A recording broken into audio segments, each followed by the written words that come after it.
नमस्कार, आप सभी का स्वागत है मगध टीवी में। मैं हूं आपके साथ अंकिता।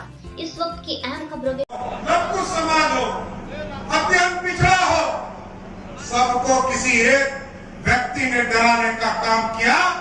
उसका नाम है लालू प्रसाद जी, जिसने बिहार को डराने का काम। जातियों बदलना है और इसलिए बदलना है क्योंकि बिहार को आगे ले जाना है और बिहार तभी आगे जाए क्योंकि आजकल उनका परिवार ये घूम घूम कर कह रहा है कि हम रोजगार देंगे। और रोजगार की भी स्थिति समझिए, 1990 से लेकर 2005 तक लालू प्रसाद का परिवार सत्ता में रहा साथियों।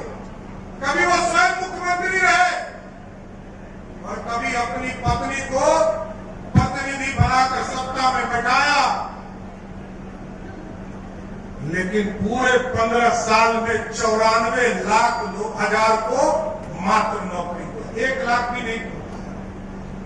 लेकिन नीतीश कुमार जी का शासन और नीतीश कुमार जी के एनडीए के 20 साल के शासनकाल में आज लगभग 17 लाख लोगों को रोजगार नहीं, सरकारी नौकरी देने का काम नीतीश कुमार के सरकार ने।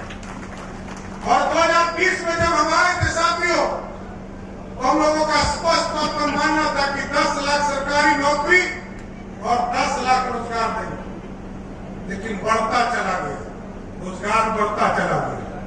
और आज आपको बताते हुए हर्ष है कि जब अक्टूबर में आपके यहाँ आचार संहिता लगेगा, क्योंकि 30 तारीख तक तो वोटर लिस्ट ही सही हो रहे और 30 सितंबर तक, तो जब अक्टूबर में वोट मांगने आएंगे साथियों, हम आपको स्वस्थ करते हैं 12 लाख सरकारी नौकरी और 38 लाख रोजगार, मतलब 50 लाख लोगों को सरकारी नौकरी और रोजगार देकर आएंगे। ऐसे वोट मांगने नहीं आएंगे,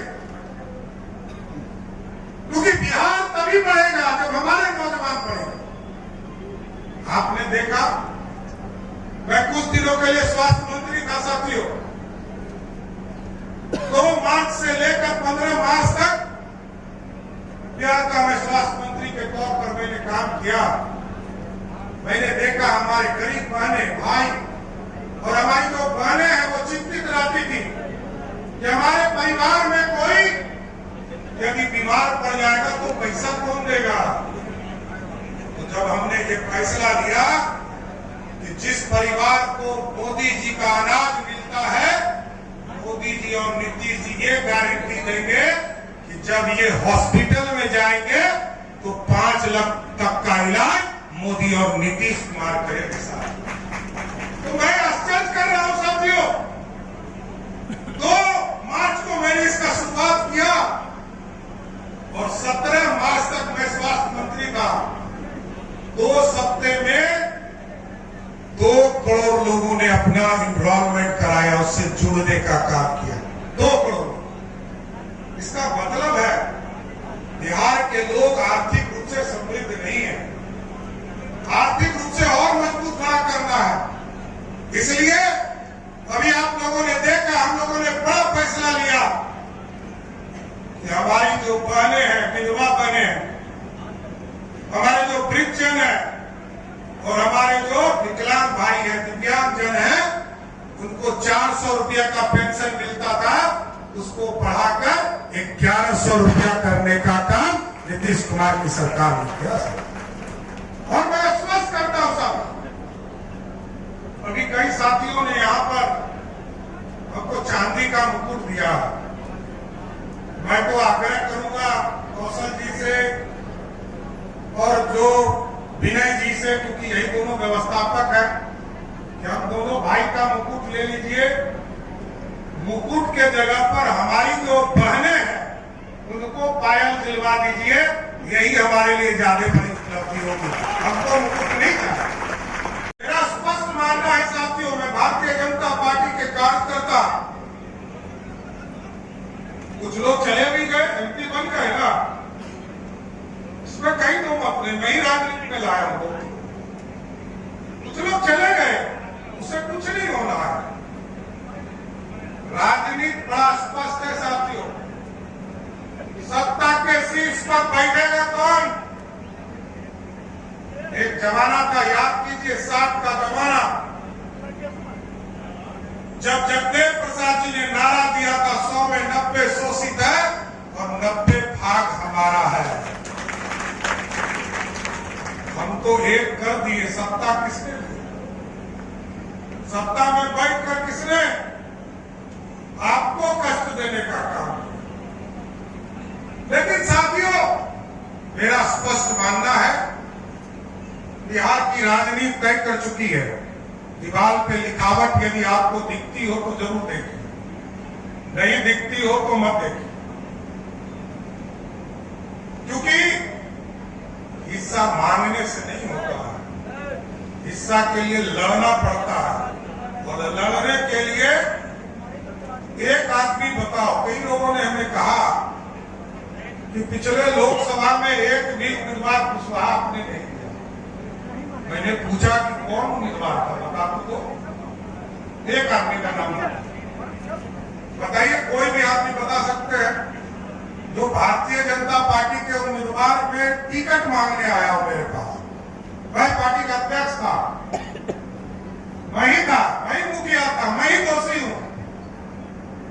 लेकिन आप लोगों ने कहा एक भी कुशवाहा को टिकट पूछ तो रहा हूं, वो किसने टिकट मांगा?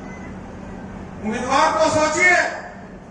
इसी तरह विधायक यदि किसी को बनना है तो अपने विधानसभा में काम करना पड़ेगा, सिर्फ जात के नाम पर टिकट नहीं मिल सकता। डॉक्टर सुनील चुनाव यहां जीत कर कैसे आ? पूछिएगा इनसे, कभी अकेले में बैठ। समता पार्टी से लड़े, निर्दलीय लड़े और तब मुख्यधारा में आए। देखिए, राजनीति सिर्फ हिस्सेदारी का रास्ता नहीं होता, उम्मीदवार भी चाहिए। लेकिन साथियों, बिहार आगे चल पड़ा है कि हम 1937 की बात कर रहे हैं। त्रिवेणी संगम 1937 में बना था और तब हम कहते थे कि हम जो है लड़ेंगे। हमारा दो साथी आगे बढ़ गया ना, हम वहीं 75 वर्ष में हिस्से मांग रहे हैं मंच पर, और अपने ही नेता से मांगते हैं, दूसरे नेता से नहीं मांगते। दूसरे नेता से मांगिए जाके।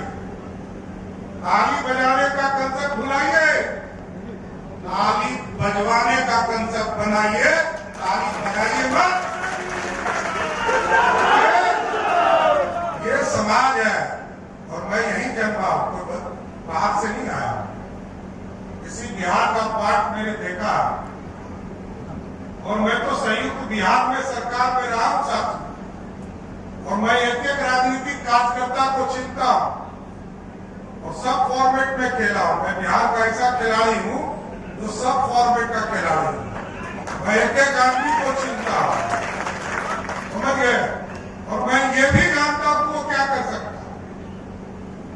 तो लेकिन साथियों, मेरा स्पष्ट मानना है, ये बिहार बदलाव की ओर।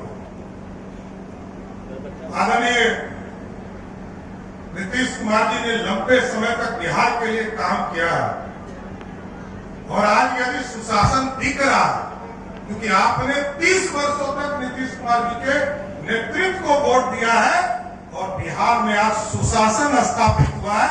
इसके लिए मैं आपको जोरदार धन्यवाद देना चाहता हूं। लेकिन साथियों, बिहार बदला है, ये भी समझिए।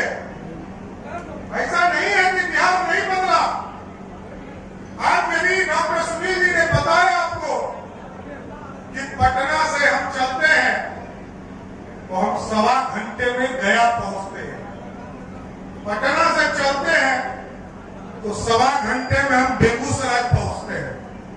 पटना से चलते हैं तो 1.25 घंटे में मुजफ्फरपुर पहुंचते हैं। पटना से चलते हैं तो छपरा 1.25 घंटे में पहुंचते हैं। और यही बिहार का जब गया आने में 3 घंटे से 4 घंटे लगते थे। बदला कि नहीं बिहार? बदला कि नहीं बदला? और अब साथियों देखिए, याद कीजिए 2005, क्योंकि बेंचमार्क वही है।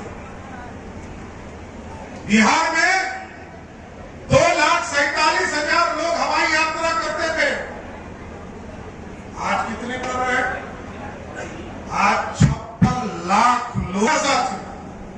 राजगीर में एयरपोर्ट बनने वाला है, बीटा में एयरपोर्ट बनने वाला है, सुल्तानगंज में एयरपोर्ट बनने वाला है, मुंगेर में एयरपोर्ट बनने वाला है। और आपको स्पष्ट करके जा रहा हूं कि 15 अगस्त के बाद किसी दिन पूर्णिया का भी एयरपोर्ट आदरणीय प्रधानमंत्री जी चालू कर देंगे। साथियों, आप सोचिए, जिस बिहार में एक पटना एयरपोर्ट था, वहां 13 एयरपोर्ट बन रहे हैं। आर्थिक रूप से समृद्ध तब कैसे होंगे? पिछली बार हम सत्ता में थे, नीतीश जी के साथ मैं काम कर रहा था, साथ आज भी कर रहा हूं। तो 2014 में हम लोगों ने एक बड़ा फैसला लिया। सम्राट अशोक, जिसने अखंड भारत का सपना देखा था और उसको स्थापित किया, आपको जानकर आश्चर्य होगा कि उसी साल मैंने बिहार के लगभग 52 जगह पर सम्राट अशोक भवन, इसी तरह कार्यक्रम हम करते हैं, तो बरसात का डर रहता, ठंडा का डर रहता, गर्मी का डर रहता, तो मैंने एक साथ 52 जगह पर सम्राट अशोक भवन स्थापित करने का निर्णय लिया। बाद में सरकार में फिर मैं जब आया, तो आज आपको जानकर आश्चर्य होगा कि जहां 52 जगह पर हमने स्वीकृत किया था, आज लगभग 150 जगह पर सम्राट अशोक भवन स्थापित करने का काम है। यह गौरवशाली इतिहास है। जिस राजा का जो राष्ट्रीय चिन्ह था अशोक स्तंभ, उसको भारत ने अपनाया। जिस भारत को अखंड भारत का सपना देखा था, उसको स्थापित करने का काम किया। उस राजा का कोई सम्मान नहीं था, तो हम लोगों ने इसकी व्यवस्था शुरू की। आदरणीय नीतीश कुमार जी ने इसको समर्थन दिया। और पटना में भी यदि आप जाते होंगे आज बड़े हॉल में, तो सम्राट अशोक कन्वेंशन हॉल इस देश का सबसे बड़ा हॉल है, जहां हम कार्यक्रम करने का काम करते हैं। ये बदला हुआ बिहार है। और साथियों, आप समझिए, अभी जब हम सत्ता में आए,